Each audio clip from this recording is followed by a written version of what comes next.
이 시간에는 JUnit을 이용한 단위 테스트 방법을 살펴보도록 하겠습니다. JUnit은 자바 프로그램의 단위 테스트를 위한 대표적인 프레임워크가 되겠어요. 그래서 JUnit의 특징을 잠깐 살펴보면요. 테스트 메서드가 호출될 때마다 새로운 인스턴스를 생성합니다. 그래서 새로운 인스턴스를 생성해서 독립적인 테스트를 수행한다라고 하는 특징이 있고요. 그 다음에 다양한 유형의 얼서트 문장이 있어서 그 얼서트 메서드를 사용을 해서 테스트 케이스의 수행 결과를 쉽게 판단할 수 있습니다. 그 다음에 또한 다양한 어노테이션을 제공하고 있어서 쉽고 간결하게 테스트 코드를 작성해서 실행할 수 있다고 하는 그런 특징이 있습니다. 네, 테스트를 수행하기 위해서는 먼저 테스트 프로젝트를 생성을 해야 되겠죠. 여기서는 테스트 프로젝트를 생성하기 위해서 메이븐이라고 하는 빌드 도구를 사용합니다. 이 메이븐은 자바 커뮤니티에서 널리 사용되는 빌드 도구가 되겠어요. 그래서 2000년대 초반에 만들어졌기 때문에 XML을 기반으로 빌드 과정을 정의하고 있습니다. 메이븐 프로젝트를 생성하기 위해서는 그 두 개의 메인 폴더와 두 개의 리소스 폴더가 제공됩니다. 그래서 소스 아래, 메인 아래 자바 폴더는 프로젝트에 필요한 모든 자바 클래스를 저장하는 폴더가 되겠고요. 그 다음에 소스 아래, 테스트 아래 자바 폴더는 프로젝트의 테스트 코드를 저장하는 폴더가 되겠습니다. 그 다음에 두 개의 리소스 폴더에는 메인 아래 리소스는 응용 프로그램에서 사용하는 리소스를 저장하는 폴더가 되겠고, 테스트 아래 리소스는 테스트에서 사용할 리소스를 포함하는 폴더가 되겠습니다.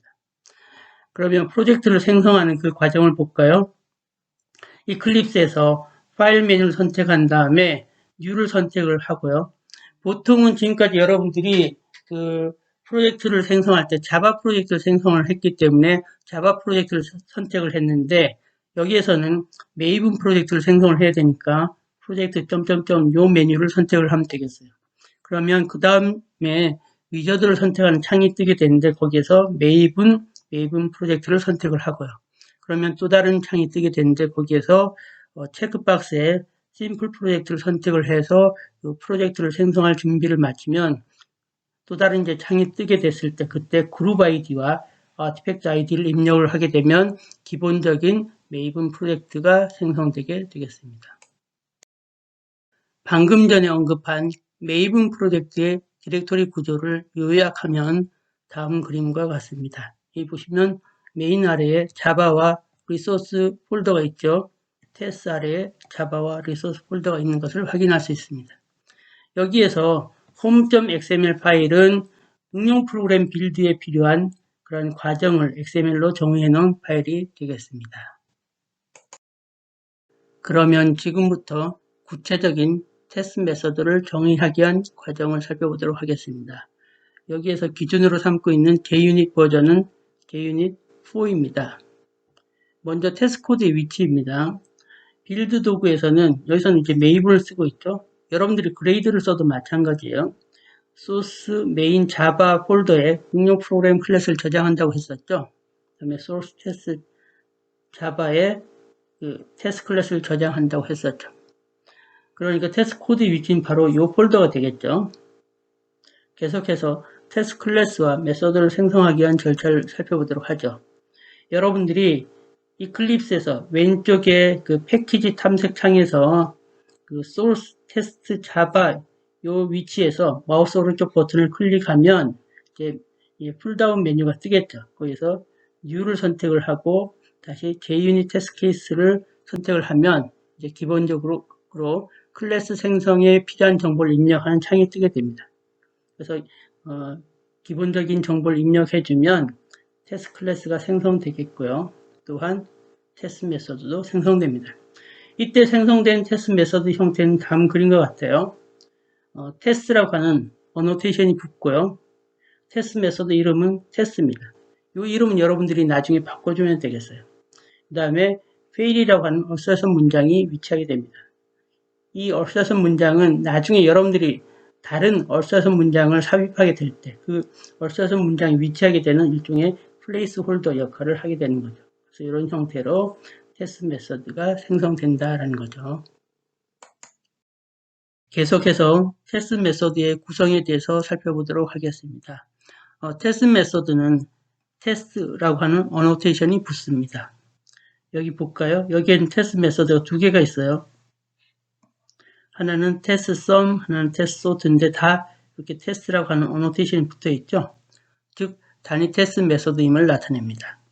세부 구성으로 보면 arrange 준비 부분과 act 동작 부분, assert 확인 부분 이렇게 세 부분으로 크게 구별될 수 있겠는데 준비 부분은 테스트를 수행하기 위한 테스트 환경을 만드는 부분이 되겠습니다. 보통은 테스트 대상 클래스의 객체를 생성하거나 또는 그 객체를 특정 상태가 되도록 유도하는 그런 역할을 하는 부분이 되겠습니다. 이 코드에서 보시면 여기 something이라고 하는 클래스의 인스턴스를 생성하는 부분들이 있죠. 이 부분이 다 준비 부분이 되겠습니다. 여기 테스트 소트의 경우는 이 테스트 데이터를 준비하는 이런 부분도 준비 부분에 포함된다고 볼 수 있겠습니다. 두 번째 부분은 동작 부분이 되겠는데 실제 테스트 대상인 기능을 실행하는 부분이 되겠습니다. 여기 보시면 sum이라고 하는 메서드를 호출하죠. 그래도 버블 소트라고 하는 메서드를 호출하는 부분이 동작 부분이 되겠습니다. 그다음에 확인 부분은 동작의 실제 실행 결과와 기대 결과를 비교 확인하는 부분이 되겠는데 보통은 assertion 문장을 이용해서 비교합니다. 여기 보시면 여기 assert equals 해서 55와 result를 비교하고 여기는 assert array equals 해서 B array와 A array를 비교하고 이런 부분이 있죠. 이 부분이 확인 부분이 되겠습니다. 다음으로 테스트 메서드의 실행 방법을 알아보도록 하겠습니다. 테스트 메서드를 실행시키기 위해서는 이클립스에서 테스트 클래스를 먼저 선택을 하고요. 그 다음에 run 메뉴에서 run as를 선택한 다음에 JUnit 테스트를 선택해주면 되겠습니다. 우리가 앞 슬라이드에서 테스트 클래스에 여러 개의 테스트 메서드를 포함하고 있는 것을 봤었죠. 그렇게 여러 개의 테스트 메서드가 있을 때 그런 여러 개의 테스트 메서드를 실행시키는 것도 가능합니다. 그래서 이렇게 테스트 메서드를 실행시키고 나면 우리가 그 실행 결과를 확인해야 되겠죠. 그래서 테스트가 성공했을 때는 JUnit 실행창에 그린바가 생성됩니다. 이것이 JUnit 실행창인데 여기에 이제 이 부분이 그린바가 나타나게 된다는 거죠.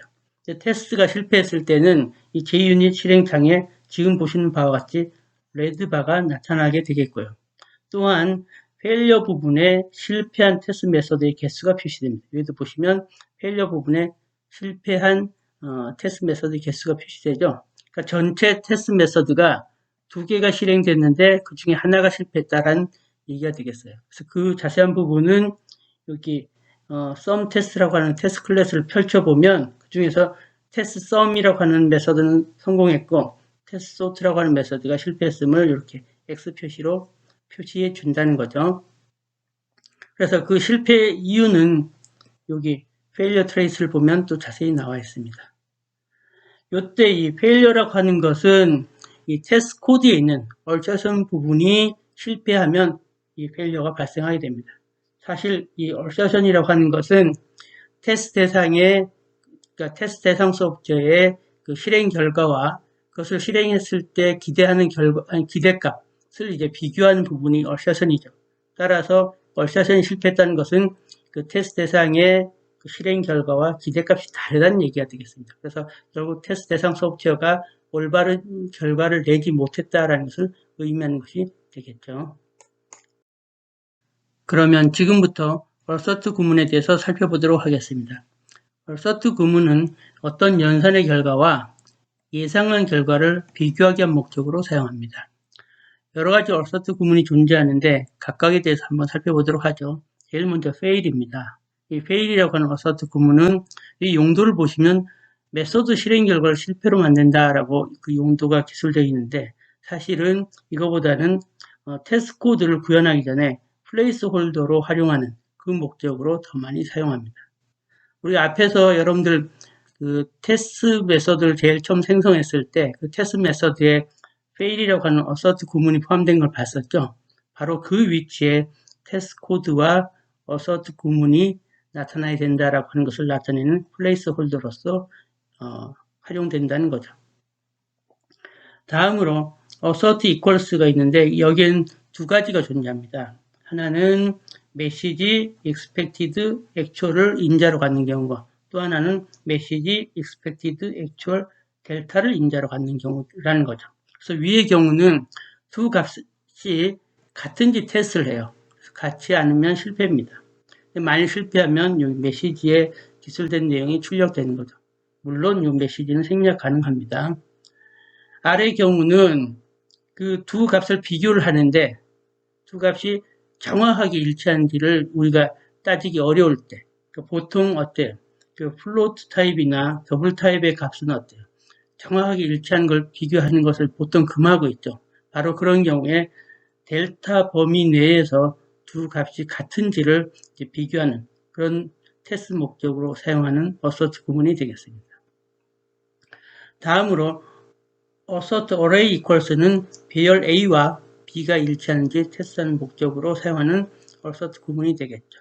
이때 A와 B에서 앞의 경우가 expected 배열이고 B 뒤에 나오는 B가 actual 실제로 실행한 결과의 actual array가 되겠습니다. 계속해서 assert true, assert false, assert null, assert not null, assert same, assert not same과 같은 그 assert 구문이 존재합니다. 다음으로 테스트에 사용되는 annotation에 대해서 살펴보도록 하겠습니다. 먼저 테스트라고 하는 annotation은 이 메소드가 테스트 대상 메소드임을 나타내는 아주 기본적인 annotation이 되겠습니다. 그 다음에 테스트 뒤에 타임아웃을 명시할 수 있는데 이 경우는 그 테스트 메소드의 수행 시간을 제한하는 그런 경우가 되겠습니다. 그래서 이 명시된 시간을 넘기게 되면 테스트는 실패한 것이 되겠어요. 다음으로 테스트 뒤에 그 실행 시점에서 발생할 수 있는 그 exception 클래스를 expected로 지정할 수 있습니다. 이런 경우에는 실행 시점에서 이 명시된 exception 클래스가 발생하면 테스트는 성공한 것이고 그렇지 않으면 테스트는 실패한 것이 되겠습니다. 계속해서 메소드 앞에 before라고 하는 annotation이 붙게 되면 이 메소드는 각 테스트 메소드에서 공통적으로 실행해야 할 작업을 포함하게 됩니다. 이 메소드는 테스트 메소드가 실행되기 전에 실행됩니다. 그다음에 after 메소드는 각 테스트 메소드의 실행이 완료된 후에 동일한 마무리 작업을 수행해야 할 경우에 그러한 내용을 포함하게 됩니다. 이 메소드는 테스트 메소드가 실행된 후에 실행됩니다. 그다음에 before 클래스 메소드는요. 그 테스트 클래스가 실행될 때 딱 한 번만 실행하는 메소드가 되겠는데요. 모든 테스트 메소드가 동작하기 전에 공통적으로 실행해야 할 작업, 즉 데이터베이스 연결이나 드라이버 로딩 등과 같은 작업을 수행하게 됩니다. 그다음에 애프터 클래스 메소드는 테스트 클래스의 모든 테스트 메소드가 실행되고 난 후에 한 번만 실행하는 메소드가 되겠는데요. 이 메소드는 모든 테스트 메소드에서 공통적으로 수행해야 하는 마무리 작업을 수행하게 됩니다. 그래서 이 두 개의 그 메소드는 둘 다 스태틱 메소드로 구현되어야 합니다. 다음 그림은 annotation이 붙은 메소드의 실행 순서를 보여주고 있습니다. before 클래스 메소드는 모든 테스트 메소드가 실행되기 전에 딱 한 번만 실행되는 메소드가 되겠고요. 그 다음에 after 클래스 메소드는 모든 테스트 메소드가 실행되고 난 다음에 딱 한 번만 실행되는 메소드가 되겠습니다. 그렇지만 before나 after 메소드는 테스트 메소드가 실행될 때마다 앞에서 before, 그다음 테스트 메소드 실행, 그다음 after 메소드 실행 이런 식으로 해서 계속 반복합니다. 그래서 before, test, after, before, test, after 이런 식으로 반복을 하는 거죠. 여기에 간단한 그 테스트 클래스 코드를 갖고 와봤습니다. 여기 보시면 여기 그 두 개의 테스트 메소드가 있죠. 그래서 테스트 sum1, 테스트 sum2가 있는데 테스트 메소드는 어떻게 구성된다고 했어요. 준비, 동작, 확인 그렇게 세 개의 요소로 구성된다고 했었죠. 근데 여기 보시면 준비 부분이 빠져 있어요. 그냥 동작하고 확인. 여기도 똑같이 동작하고 확인만 있습니다. 그래서 두 개의 그 테스트 메서드의 공통적인 그 준비 부분을 여기 before 메서드로 옮겨놨어요. before에 보면 something이라고 하는 클래스의 인스턴스를 생성하는 거죠. 그래서 각 테스트 메서드에서 공통적으로 something이라고 하는 클래스의 인스턴스를 생성하는 부분이 있었는데 그 부분을 before라고 하는 메서드로 옮겨놓은 거죠. 그런데 이것은 동작을 할 때 항상 before 동작하고 그 다음에 테스트 sum1이 동작하고 그 다음 다시 테스트 sum2를 할 때는 다시 before가 동작하고 테스트 sum2가 동작한다는 얘기죠. 다음으로 동일 기능에 대해서 다른 값을 사용하여 반복적으로 테스트를 수행하는 경우를 살펴보도록 하겠습니다. 동일 기능에 대해서 다른 값을 사용해서 반복적으로 테스트를 수행하기 위해서는 다음과 같이 작성할 수도 있습니다. 여러 개의 테스트 메서드를 작성하고요. 그 다음에 테스트를 실행하기 위한 동작 부분에서 각각 다른 값을 사용하고 그 다음에 확인하는 부분에서도 서로 다른 expected value를 써서 이렇게 확인하는 방식으로 해서 여러 개의 테스트 메서드를 작성한 다음에 그것을 실행시켜서 그 동일 기능에 대해서 다른 값을 사용해서 테스트를 수행하는 방법이 있습니다. 그런데 JUnit에서는 그 parameterized 클래스를 써서 이런 방법을, 그러니까 즉 반복적인 테스트를 수행하는 방법을 제공하고 있습니다. 다음과 같은 단계를 통해서 테스트 클래스를 작성해서 이 테스트 클래스를 실행시키면 반복적인 테스트가 진행되게 되는 거죠. 한번 볼까요? 첫 번째 단계는 테스트 클래스에 그 run with parameterized class라고 하는 어노테이션을 붙여줍니다. 여기 보시면 여기 another test라고 하는 그 테스트 클래스가 있는데 여기에 이렇게 run with parameterized class로 어노테이션 했죠. 두 번째 단계에서는 테스트 데이터 집합을 반환하는 메서드를 작성한 다음에 parameters라고 하는 어노테이션을 붙여주면 되겠습니다. 여기 보시면 get parameters라고 하는 그 테스트 데이터 집합을 반환하는 메서드가 있고요. 여기에 이렇게 어노테이션을 했죠. 여기 테스트 데이터를 반환한 쪽에서 보면 이렇게 데이터들이 여러 개 나타나는데 앞부분이 expected value, 뒤에 값이 input value가 되는 거죠. 그래서 이렇게 지금은 두 번의 경우가 나타난 거죠. 그 다음 세 번째 단계는 테스트 데이터의 각 열에 해당하는 인스턴스 변수를 생성해야 됩니다. 그래서 인스턴스 변수를 expected와 value로 이제 각각 변수를 만들었고요. 그래서 이 변수의 값을 지정하기 위해서, 할당하기 위해서 이 생성자를 써서 이렇게 값을 지정을 했죠. 그 다음에 이렇게 인스턴스 변수의 값이 저장되고 나면 그 저장된 값을 사용해서 테스트 케이스를 생성해주면 되겠습니다. 여기 보시면 테스트 썸이라고 하는 테스트 메서드에서 이게 썸을 호출할 때 value, 그 다음에 그것을 확인하는 과정에서 expected로 해서 이렇게 저장된 expected와 value 값을 사용을 해서 실제로 테스트 메서드를 채워주면 이것이 이제 두 번 실행되는 거죠. 여기 테스트 데이터가 두 개가 있기 때문에 이것을 그 테스트 클래스를 실행시키면 테스트 메서드가 두 번 실행되게 되겠습니다. 그래서 이런 식으로 해서 반복적으로 테스트를 수행할 수 있습니다. 그런데 특히 이런 그 클래스를 작성할 때는 여기 임포트 부분을 여러분들이 주의 깊게 보시고 임포트 부분을 잘 준비해 주셔야만, 그러니까 임포트를 잘 이렇게 반영해 주셔야만 코드가 오류가 없이 잘 동작하게 될 겁니다. 다음으로 테스트 스위트를 이용한 테스트 방법에 대해서 살펴보도록 하겠습니다. 여기서 스위트라고 하는 단어가 나오는데요. 이 스위트라고 하는 단어의 뜻은 묶음, 그렇게 보시면 되겠습니다. 그래서 테스트 스위트라고 하는 것은 테스트 케이스들의 묶음 또는 테스트 케이스들의 집합, 이렇게 보시면 되겠죠. 그래서 테스트 스위트를 이용한 테스트 방법은 여러 테스트 클래스에 흩어져 있는 테스트 메서드들을 한 번에 실행하기 위한 방법이다라고 보시면 되겠습니다. 그래서 이러한 그 테스트 스위트를 이용한 테스트를 위해서 run with와 스위트라고 하는 어노테이션을 사용하면 되겠어요. 그 JUnit에서는 테스트 스위트 클래스를 생성하는 방법을 제공하고 있는데, 이 JUnit에서 테스트 스위트 클래스를 생성하기 위해서는 다음의 절차를 따르면 되겠습니다.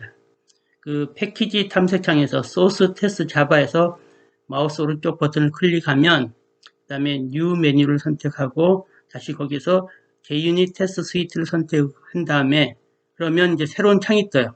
거기서 이제 테스트 스위트 클래스에 들어갈 그 클래스들을 선택하는 창이 뜨게 되는데 그 창에서 그 테스트 스위트 클래스에 들어갈 클래스들을 선택해주면 되겠습니다. 그러면 이러한 다음 그림과 같은 그 테스트 스위트 클래스가 생성돼요.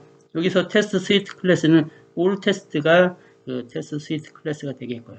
그래서 여기에 포함되는 그 클래스들은 another test.class, some test.class가 포함됩니다. 그래서 여기 보시면 run with sweet class, sweet classes의 another test.class와 some test.class가 포함되어 있는 것을 볼 수 있죠. 그래서 얘를 실행시키면 왼쪽 그림과 같이 all test가 실행된 것을 볼 수 있고요.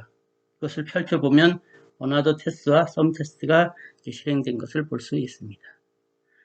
근데 JUnit 테스트 스위트를 선택하는 과정에서 이 JUnit 테스트 스위트가 보이지 않을 수가 있어요.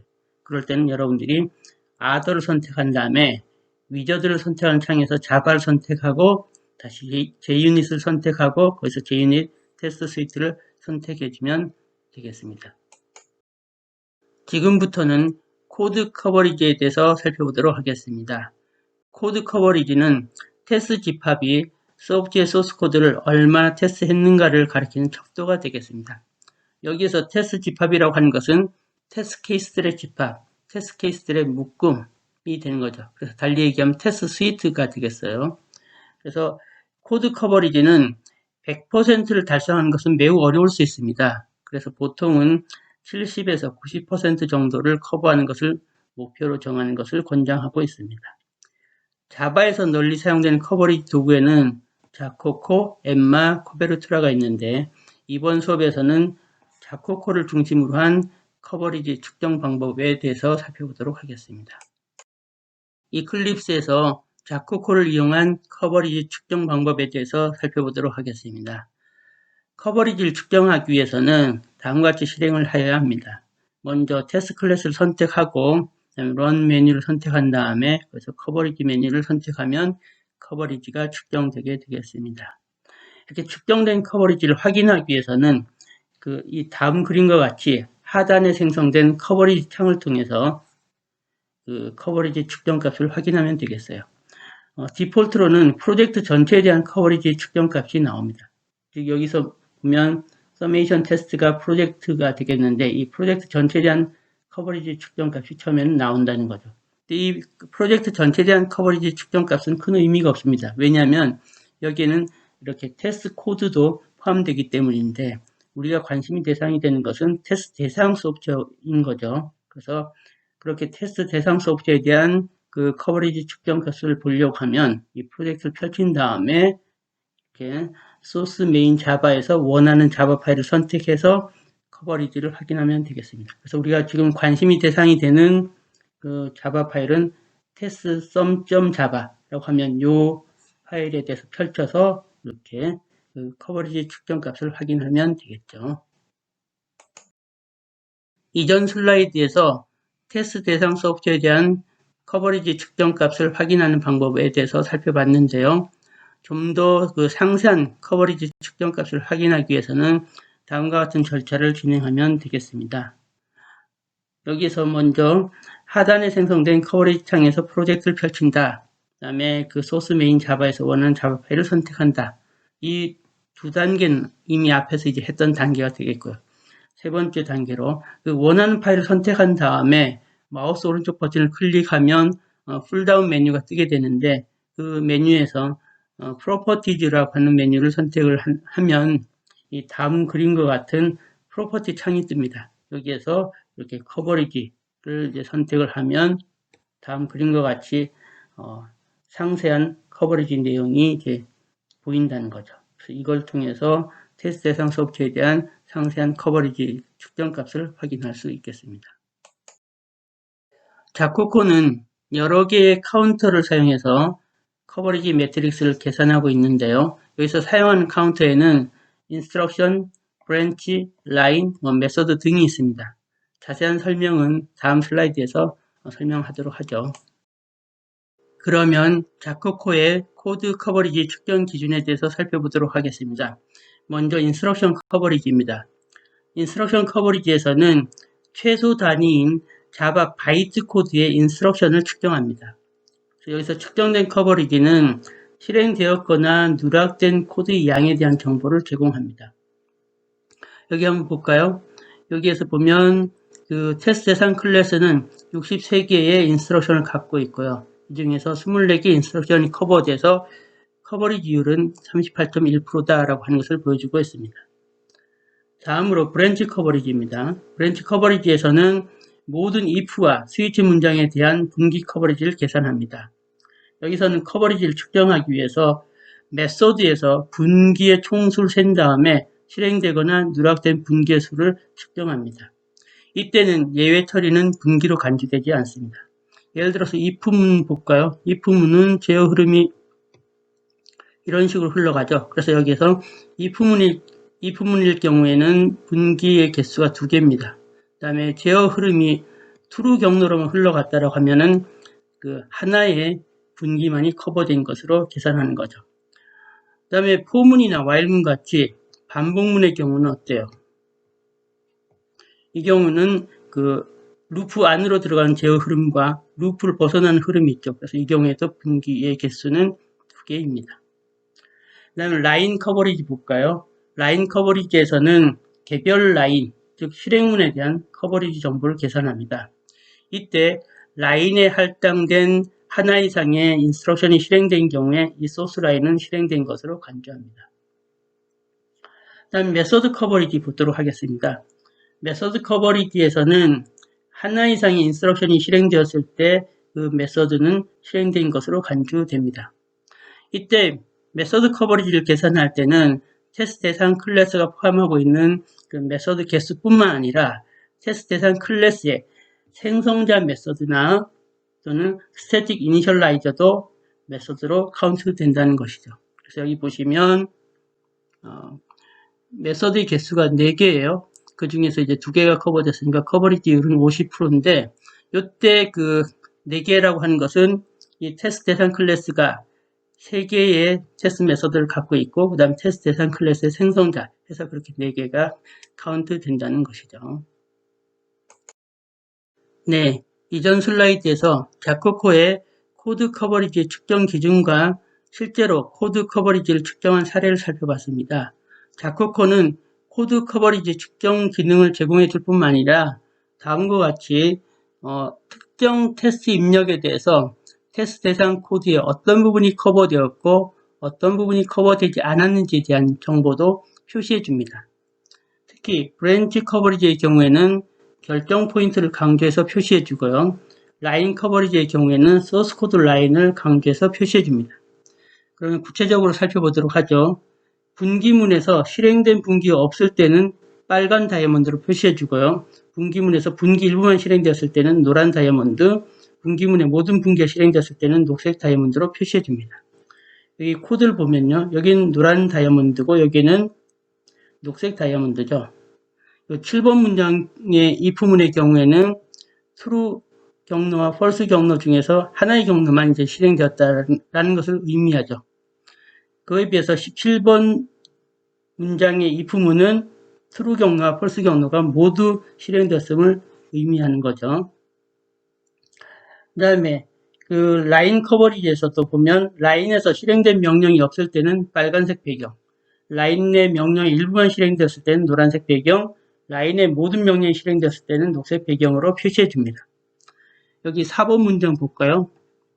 토탈에다가 0을 어사인하니까 이 경우에는 모든 명령이 실행되겠죠. 그래서 녹색 배경으로 표시됐습니다. 그에 비해서 7번 문장 어때요? 여기 조건문을 따져서 true이면 이 뒷부분을 실행하는데 이 부분이 그 참이 true가 아니었던 것 같아요. 그래서 뒷부분을 실행하지 않아서 일부만 실행되었기 때문에 노란색 배경으로 표시된 거죠. 그 다음에 9번 문장의 경우는 반복문에 있는 내부 문장인데 이 반복문에 진입하려고 하면 이 조건을 따져야 되겠죠. 그래서 이 조건을 따져서 조건이 true이면 이 안에 문장을 실행할 건데 조건을 따졌을 때 조건이 참이 아니어서 즉 true가 아니어서 반복문 내부에 이 문장이 실행되지 않아서 이렇게 실행되지 않았다고 빨간색 배경으로 표시된 것이 되겠죠.